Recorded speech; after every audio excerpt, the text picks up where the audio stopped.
I know you've seen that Russia has unveiled a new class of nuclear missile, the Burevestnik, that has some additional capabilities. But Dmitry Peskov explained the reason why they developed it in the first place. Россия последовательно занимается обеспечением собственной безопасности. Именно в русле этой задачи и происходит разработка новых систем вооружений, к коим относятся озвученные системы. Обеспечение безопасности для России является вопросом жизненно важным, особенно на фоне того милитаристского настроя, который мы сейчас слышим от европейцев в первую очередь. Европейцы действительно находятся в состоянии такой внутренней истерики, русофобской, агрессивной и воинственной. Well, let's look at it from the standpoint of Moscow strategically right now. What is the situation? They are going to sign a peace treaty with Japan, and that's very important because it should have been concluded a long time ago. And that peace treaty is going to open up new avenues for both Japan and Russia. It's going to continue to sell its oil and gas to Japan and other things. At the same time, you have a whole set of agreements between Russia and China that are working beneficially for both parties. That is going to expand. It's not going to contract. Because for some time now, President Putin has concluded, as most of his countrymen, there's no future with the West. And so they have to build a different future in Asia. And at the same time, Russia has very good relations with Southwest Asia and the principal states of Central Asia, which are very important to them. So he's really looking right now at one dangerous front, and that's the front that faces Europe. But he also knows that if he's patient, he exercises some constraint, or I guess I should say restraint, that the governments that are plaguing him in the West are probably going to fall apart. That's certainly true in London, Paris, and Berlin. There's growing discontent. So there is, on the one hand, a recognition that these European governments at the moment seem to be incurably anti-Russian, but there's also a recognition that they are on very fragile ground, given the states of their economies and the financial system. So that leaves the United States. Well, what is the United States actually doing? Is the United States egging its European allies on into war with Russia? I don't think so. I think President Trump pulled back on the Tomahawks when it was made clear to him what the true state of our military readiness is. And I think he recognizes we're in no state to take on Russia in a war. Secondly, I think he also concluded there's nothing for him to win. He's not going to get a Nobel Peace Prize for anything that happens in Ukraine, because to do that, President Putin would have to surrender Russia's interests to us, and that's not going to happen. President Putin is going to end this war on terms that suit Russia. I think President Trump knows that. There's nothing he can do about it. And so he's effectively let the pot boil on the stove. Oh, yeah, we'll send more things down the line if the Europeans pay us. And maybe that'll help. I don't think so, is what he said, but maybe anything's possible. Does that sound like someone who wants to take a road of direct confrontation? I don't think so. Then in the Middle East, I think he is prematurely declaring peace. But, that's at his risk. If the whole place blows up in his face, as I think it eventually will, he may regret saying a lot of the things that he has. But he's never really cared very much, because if you push him hard and say, well, you said this, he sort of waves you off and says, well, I meant this, and now I mean this. In other words, he'll change like a chameleon if he needs to in that regard. So that leaves us with Venezuela. Now, there's no question that we can muscle our way into Venezuela, that we can dominate Venezuela militarily, and for that matter, anybody else in Latin America. The only question is, does anybody care about that? In other words, we go in there, we do a lot of damage, we put somebody new in, and then what do we expect? The gold mines to open, the oil wells to pump, and, we have eternal peace and prosperity for the rest of our lives. I'm not so sure that'll be the case. I think we're going to have a lot of trouble on our hands if we go in. But in the meantime, just the sight of U.S. military power dominating a weak country in the Caribbean basin, well, that's great. Great visuals if you're the president. These are my men. They're doing great jobs. They're the best. Nobody can stand against them. And I think everybody's told him very honestly, no, the Venezuelans can't stand up to us in that regard. So, General Keane is wrong on Russia. I think President Trump has decided, I don't think I'll go to war with Russia this week. So I don't see that coming. You got to look at what happens in reality versus what is said. President Trump continues to say, "Oh, I'm really disappointed, and I think they ought to get this war over with." And we have a lot of capability too. Let's not, we can match what they do, and they should know that. Well, look, we can't. Not on land. We can do a lot of things at sea because we're a maritime power. The Russians are not, but they've got a lot of submarines too. And those submarines cruise up and down the Atlantic coast. They cruise up and down the Pacific coast. They may not be that obvious, but they're out there. They too can launch missiles. So telling everybody, well, we have submarines that can hit Russia with nuclear missiles is a dumb thing to say. We're very vulnerable to that ourselves. We don't have any integrated air defenses. We can't shoot down an ICBM right now. Now we're talking about an ICBM with 8,000-mile range. It's hypersonic, but then again, all ICBMs are already hypersonic. That's why we can't shoot them down. So what has really changed? The only thing that's changed is that the Russians have a new weapon in their inventory for which we have no answer other than to engage in mutually assured destruction, which I think is something President Trump wants to avoid. Let us hope that he does. I want to shift gears here and one more zoom out, because I think that the bigger issue that at least I'm concerned about is not whether Secretary of War talks about how we can beat the Houthis or some other two-bit military players, but what would happen if we had to actually fight a peer or near peer? That's the absolute sine qua non of the measure of whether you have a great military power. If you can keep your country safe against somebody who has capacity, which is what you mentioned a second ago. And that is why your article got my attention here, because you're talking about some things that really matter here. And this is, by the way, is in our the description field for anybody who wants to go and read it, or you can just Google it right there on responsible statecraft. But one of the first things that really stood out to me that I think everybody needs to get a sober understanding of is you wrote, quote, American military power is in a state of decline that will require a decade or more to reverse. Why do you say that? Because there's a tendency in Washington, and I think sadly increasingly in Europe, to believe that if you throw great quantities of cash at something, that you're going to change it. Oh, we have a problem in defense. Well, we'll invest more money. We'll find some new weapon systems, and we'll be on track. There's almost no interest in the impact of what we do on the people that serve in the armed forces. We don't seem to really value human capital. They're saying now that we fixed the recruiting problem. I'm skeptical, but certainly as soon as the economy crashes, you're going to see a lot of people that'll be very, very good, very smart, very capable, looking for employment in the U.S. military, and we should be glad that they do. But I don't see that happening immediately, but it could happen down the line. But even then, it takes time. It takes time to train. It takes time for technologies to reach a state of maturity, then to integrate those technologies with people, then integrate them within platforms, as the Navy is very platform-centric. They need different kinds of ships from the ones they have. It takes a couple of decades for even to make a dent in a new Navy surface fleet. But more important, we need a lot of manned and unmanned submersibles. In other words, we need more submarines than we've got. We've allowed the size of that fleet to diminish far too much. We have problems with people that are able to actually weld the steel on submarines. We don't have enough of them. It takes a huge amount of training and many years of experience to do it well. There are a whole lot of things. We haven't even talked about the integration of new electronics. All of this is overlooked in favor of throw money at it.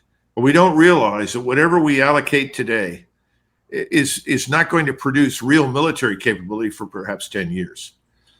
I came into the Army after the Vietnam War ended, but I came in while it was still going on at West Point. The Army I entered in the 1970s was a mess, and everybody who was in it knew it was a mess. And we were all playing catch up, trying to recover from the squandering of resources and people in the previous 10 years in Vietnam. That took time. We recovered by the time you showed up in the late 1980s. Yep. We were actually getting pretty good. I'm not going to sit here and blow smoke and say we were brilliant and the best there ever was and all this. That's a lot of nonsense. but we had come a long way and we were getting very good and we had gotten a lot better. Then we went to Desert Storm. And if you go back and remember, all these retired generals walked in and said, we're going to have 20,000 casualties. This is going to be a disaster. We shouldn't do this. Even Colin Powell initially said, let's just sit in Saudi Arabia, turn the border between Saudi Arabia and Kuwait and Iraq into a new DMZ. And, when I heard that, I said, my God, you mean we're going to be stuck in this desert in perpetuity? This is insane. There's no reason for it. Those of us who were where the rubber meets the road, who saw the enemy up close, we rapidly concluded we were not dealing with some irresistible force on the battlefield. We were confident. We had confidence in our people, confidence in the weapons, confidence in the organization for combat, in the things that we had to be able to do well. We went into that in a high state of readiness. We crushed the enemy in front of us. At the time, I thought we ended it too soon. That's another discussion for the future. But the point was, we were introduced into this at exactly the right time and the right place against an enemy who was completely unprepared to deal with us. We haven't seen that since, in the sense that what we did initially was almost incidental to what happened subsequently. Getting into Iraq was very, very easy. It goes back to the old statement, how long is it going to take us to get the 101st into Vietnam? And the 4-star, Lemnitzer, said to McNamara, I don't know, not long. He said, the real question, Mr. McNamara, is how long is it going to take us to get it out? And that's the question that needs to be answered right now in Venezuela. If President Trump is smart, being the brilliant marketeer he is, whatever happens, he should declare victory pretty quickly and get out. Because the longer he stays, the worse it'll get. For all the reasons with which we are familiar. For the reasons we learned in Vietnam, the reasons we learned in Africa and Asia. Now, somebody's going to stand up and say, well, what about just cause? Remember that? This was going into Panama. And all of my classmates that were involved in that when we were majors or captains, they all said, we renamed it just because everybody concluded when they went in there that to get rid of Noriega, they didn't need to do all the things they did. They did more damage than was necessary, killed more Panamanian troops than was necessary. But fortunately for us, Panama was very small, very manageable. Venezuela's not. And those kinds of mistakes could have profound consequences for us. But I'm afraid there's probably no one in the vicinity of President Trump who's saying that. I hope I'm wrong. But we have too many people in senior levels that have learned over many decades, as you know, Dan, if you want to get ahead, there are magic words. They're called yes, sir. You don't bring up problems. You don't do that sort of thing. You point to it and say, sir, we can do it. It can be done. And then you go in there no matter what happens and you work real hard to make it work.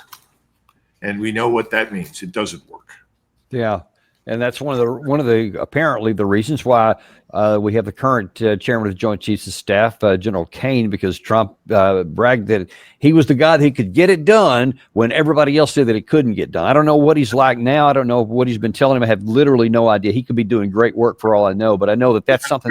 In fairness to General Kane, he was in an environment in the Middle East where he advocated the increase in the intensity of bombing and airstrikes. And that did have an effect. There's no question about it. Did we permanently defeat ISIS? I don't think so. Half of ISIS now seems to be an instrument of the CIA and the Mossad in Syria. Whatever. But the point is, in fairness to him, he was willing to step up the intensity. President Trump obviously liked that, thought that was very warlike. Trump's always enamored of these Hollywood stereotypes of Patton and elsewhere. That he's looking for somebody, hey, this guy wants to fight, that's good. That sounds great, but if you go back through history, most of your best commanders frequently come back and say, no, I don't think we should do that. There's a better way. And they treated use of military power as a last resort, but they made damn sure when they did use it, that it made sense. Well, and that's what I want to go down the path in next. And this is something I thought was really useful from your article here. because you said something a second ago I think is really worthy of expounding upon. You said that when you came in the 70s, we had the mess that we had from the Vietnam disaster, et cetera. And then by the time that I showed up in the late 1980s, right before Desert Storm, we were in about as good a shape as we could be right there. So we had more than a decade of time to build up and recover so that when we needed it at that time, it was a solid force. We could have gone up against the USSR, which was still in effect at that time, and I think we'd have done quite ably, I believe. But here's the question now, where we have been, and let's just say the last 2 decades, if we were to fight an unexpected war against a peer or near peer, whether that's China, North Korea maybe, or certainly to Russia, are we ready today to fight? And if we're not, what do we got to do to get there? How much time? And one of the things you wrote in that article, Gary, if you can put that one back up there, is you say that the key strategic challenges for Trump is not to meddle in Ukraine, the Middle East, or Latin America. And you said that his top priority should be to restore American economic productivity and prosperity, because that's the foundation that's going to set the stage for the military. So if President Trump thinks that there's a chance that we could fight against a peer near peer, seems to me you'd want to shed all of those things right now and focus on the things that you talk about, that 10-year period. What does that look like? The lesson from the experience in Vietnam and the post-Vietnam restoration of the U.S. Armed Forces is that restraint now can create capability later. And that's really the argument. If we're willing to exercise some restraint right now, go back, re-examine what we're doing, re-examine what we've got for forces, then there's a good chance that over the next 10 years, we can be back in the position we were in 1989, 90, and 91. But nobody wants to exercise any restraint. Now, what does restraint mean? Restraint means a sobering self-assessment. Where do we stand? What do we need and what do we not need? No one in Washington wants to stop producing anything until you can find a substitute for it, because it means money. Money to them, money to industry, money to their constituents, and most important, to their big donors.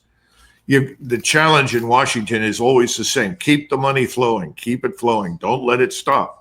Somebody like me who walks in and says, well, the first thing we need to do is we need to stand down X number of carrier battle groups. We need to bring the remainder up to full strength. Then we need to completely re-examine the shipbuilding program from top to bottom. We have to figure out what it is that we really need, not today, but in 10 years. How are we going to get there? Where do we extract the savings to get there? You have to have a new concept for what you're trying to do strategically. And then that filters down to the lowest level. This has been done before. The British went through this before World War I with their Navy. And you had some very smart people that made profound changes in the Navy. And the result was that the British Navy, the Royal Navy in World War I, was really too strong for the Germans or anybody else for that matter on the planet to overcome. And that's really what they wanted. That helped them to eventually win. Of course, they won because we introduced a couple of million soldiers into the mix and we started producing everything for them. But at least at sea, they could not be challenged. So what are we going to do to get there from here? And at the same time, when you begin shedding these things you don't need and redesigning what you think you're going to need for the future, you need to invest very heavily in this thing called the private sector and prosperity. But you need a strategy. You need a strategy for high technology. You need a strategy for industry. You need a strategy for agriculture. All of this combined, along with a new national military strategy, is what you call grand strategy, which we've never really had. We've never really had it because we sat over on North America, the big island between the Atlantic and the Pacific, and we really haven't needed it. And so, our big period of expansion that turned us into a major power is really between 1920 and 1970, that 50-year period, during which we had almost no immigration, very, very little. But what we did do is take all the various inventions and innovations that had built up over many years. We figured out how to assimilate them into the industry, into the private sector, and also into the military. This put us at a tremendous advantage. But we were not really engaged very much in the so-called interwar period. And when we did go to war in the Second World War, we went in with the largest manufacturing base in the world and the largest skilled labor force. We came out, and in what is nothing less than a miracle, we turned it all into commercial production. In other words, we were turning out dozens of bombers in the space of days because we built a tremendous assembly line. That assembly line literally collapsed overnight and started producing consumer goods. And it was very, very successful. That's all in our past now. We live in a different world today. We have to understand what is the world that we're in, and how do we remain competitive. That leads you to very different conclusions from the ones that I think President Trump has reached. Do we need tariffs? In some cases, yes. Tariffs have always been an instrument that could be used defensively to protect things for limited periods. But we've tried to use it as a hammer. And he insists, even though it's not true, that we're winning this big tariff war. All we're doing is we're feeding the fire that effectively moves this giant locomotive known as bricks further down the track. Away from us, yeah. Debasing our currency, it seems like a good answer in the short term to keep the dollar weak. But long term, it's a catastrophe. We don't know how much longer this can go on before everything collapses. So we need a self-assessment. We haven't done that, and not a realistic self-assessment. And we need a grand strategy, something we've never had. And we were lucky that things worked out the way they did in the past. You can't bet on luck forever. And right now, we haven't been so lucky. Yeah, and of course the problem with that is that makes everything you just said makes enormous sense, but it's logical, it's grounded in history, it's grounded in a forward-looking path should you have a grand strategy. But I think the fatal flaw in that is going to be nobody is going to bring that to President Trump because it doesn't have an immediate payoff right now. And what you're talking about is something you have to invest, something that's even beyond his term in office. And I don't see a whole lot of prospect that he's going to go down that path. But Dan, let's be frank. You can't blame this entirely on President Trump. President Trump is very much a creature of the United States. I like to think of President Trump as in many ways the archetypal American.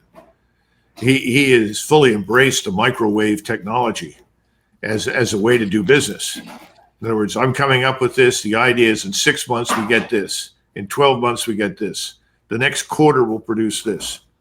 Everybody on the Hill is very similar. That's why I said, if you go up there and say, well, we got to stop building M1 tanks. Yeah, we don't want to build any more Bradleys. We need a completely new technological path for the United States Army and Marine Corps. We don't need more of what we've got. So it's going to take us time. We're going to have to experiment. We're going to have to look at different kinds of technologies. Well, the congressman says, well, then what do I get for my constituents and my donors?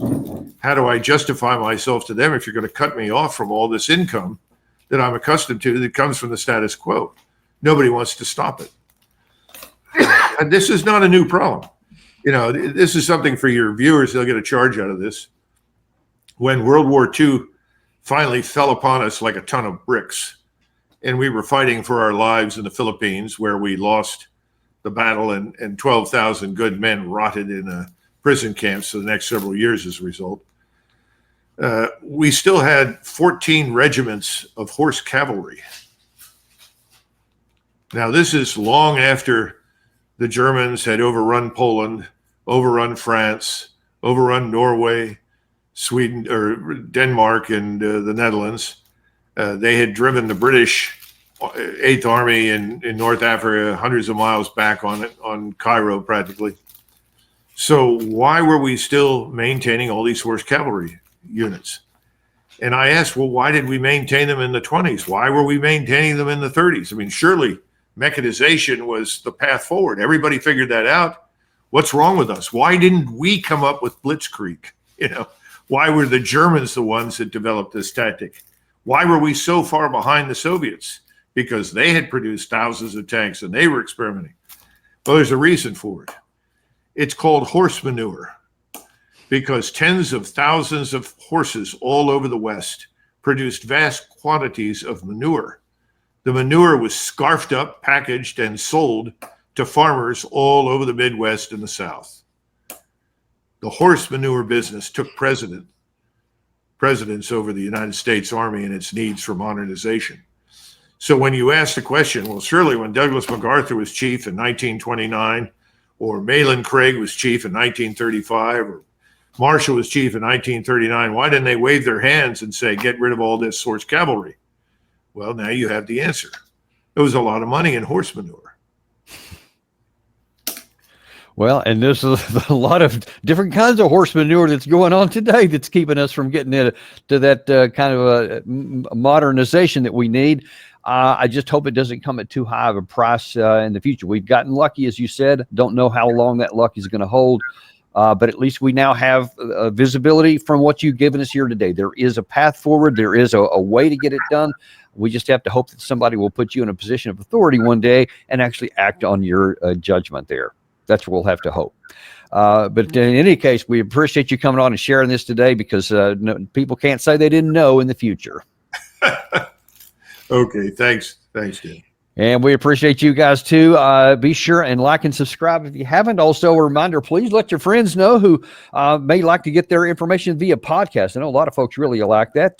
Tell them my Apple Podcast, Spotify Podcast Addict, type in Daniel Davis Deep Dive, and they will find us wherever they get their podcast, or danieldavisdeepdive.substack.com, where you can find us in the written version there. So we actually also have some videos on that. But anyway, you can want your information, we've got it for you, because we are unintimidated and uncompromised to give you the truth that you need, and however you want to get it, it's there waiting for you. Thank you very much, folks, and we'll see you on the next episode of Daniel Davis Deep Dive.